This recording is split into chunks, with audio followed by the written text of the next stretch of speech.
gang violence and other kind of violence. Get away! I could be at work, at school, in my car, I can still get shot by the police, but I can get shot anywhere. So it is what it is.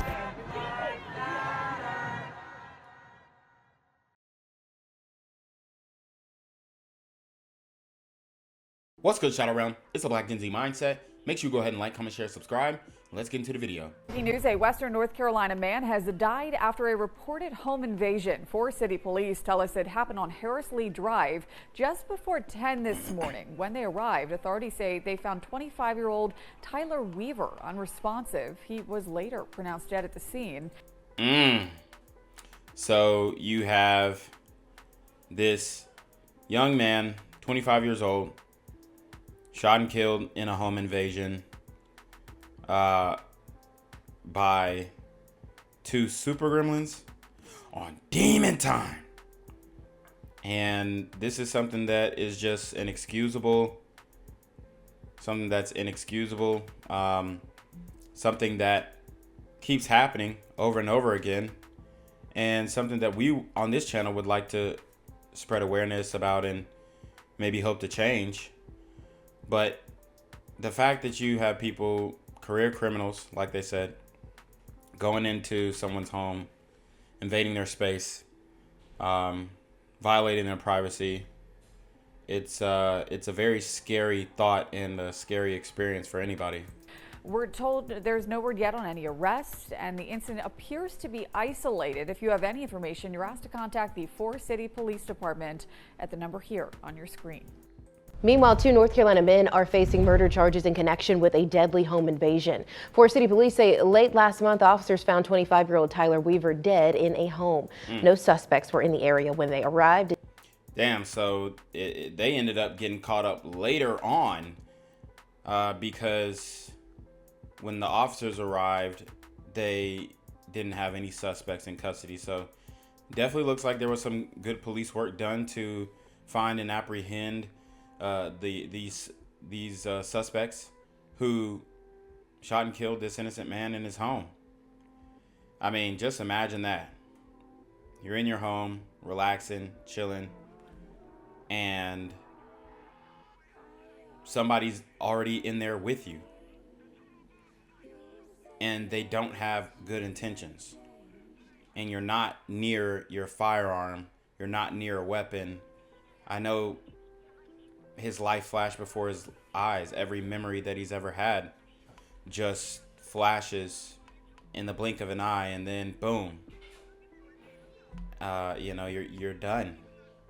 Very, very sad story here. Detectives quickly issued warrants for the arrest of Jaquavious Craig and Quitez Watkins. This week, officers say both men were arrested and booked on first-degree murder charges. Police say the investigation remains active. Two men are charged with first-degree murder in the shooting death of a Forest City man last month. Quitez Watkins and Jaquavious Craig were both taken into custody on Monday. They are charged in the death of Tyler Weaver on October 24th. Weaver was found by police after a call about a home invasion on Harris Lee Drive.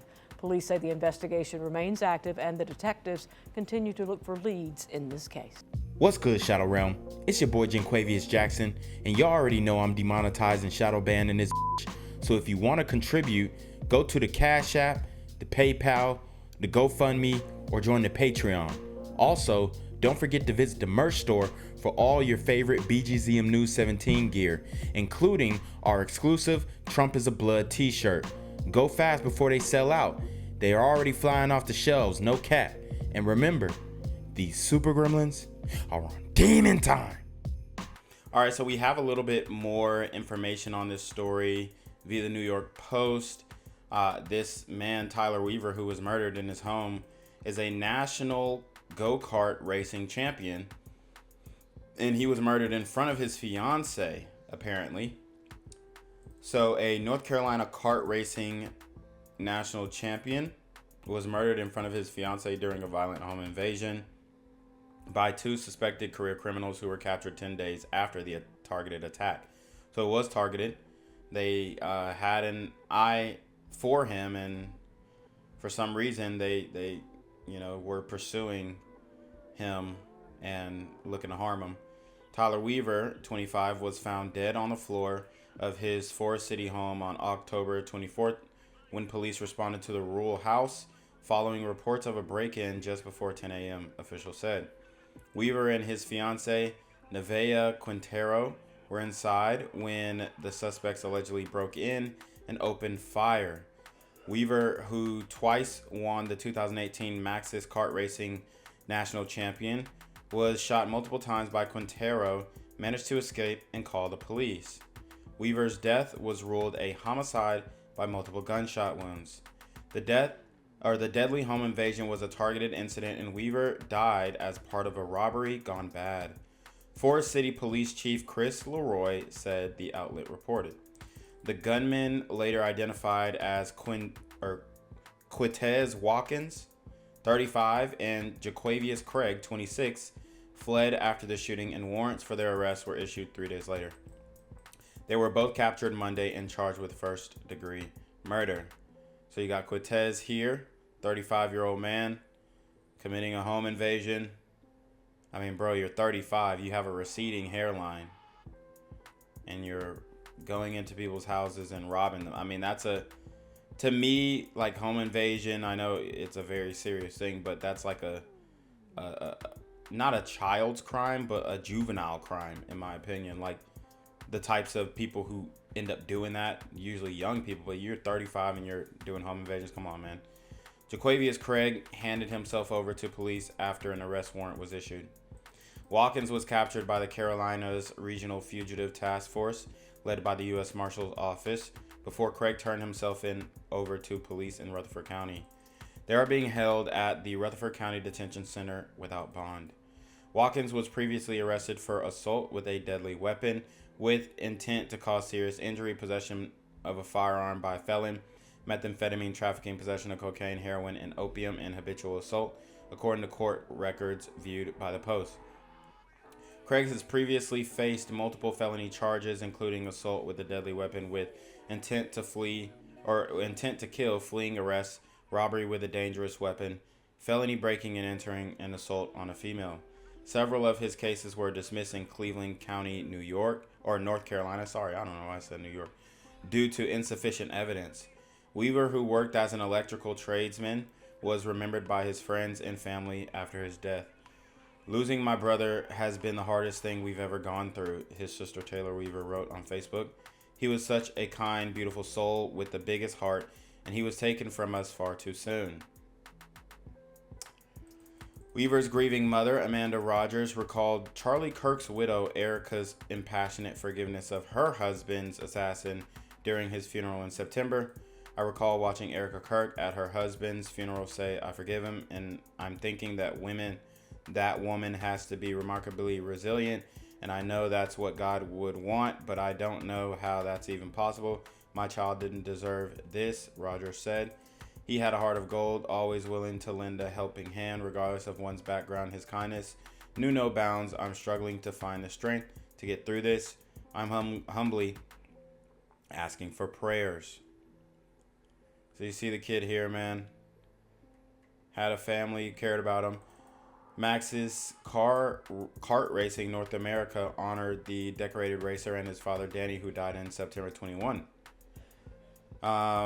Tyler and his late father, Danny Weaver, were an inseparable team. Their love for racing and the pride they carried in the championship defined what this sport is all about. The organization wrote, Tyler was one of the most proud champions we've ever had, and his legacy will always be part of the Maxxis family. Once a champion, always a champion.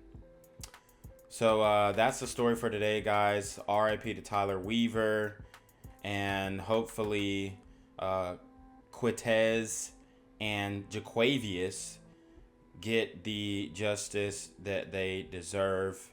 Which, I mean, honestly, we got to start hitting these dudes with the death penalty over the head. Like, you know, South Carolina got the firing squad. You know, I think it's time to implement severe punishment on individuals who take innocent people's lives like that. And unfortunately, this classifies as another interracial murder. Second one we've reported on today. This is going to be the late night show. We got an afternoon show that already premiered, so make sure you guys go check that one out. We spoke about JT Schroeder and how he was murdered in Walmart, so make sure you go check that out. But very sad story here, and looks like they're gonna actually end up getting some type of severe punishment based off of the charges. But we're here, 2025. Community ain't getting no better, and these super gremlins are on demon time. Gang violence and other kind of violence.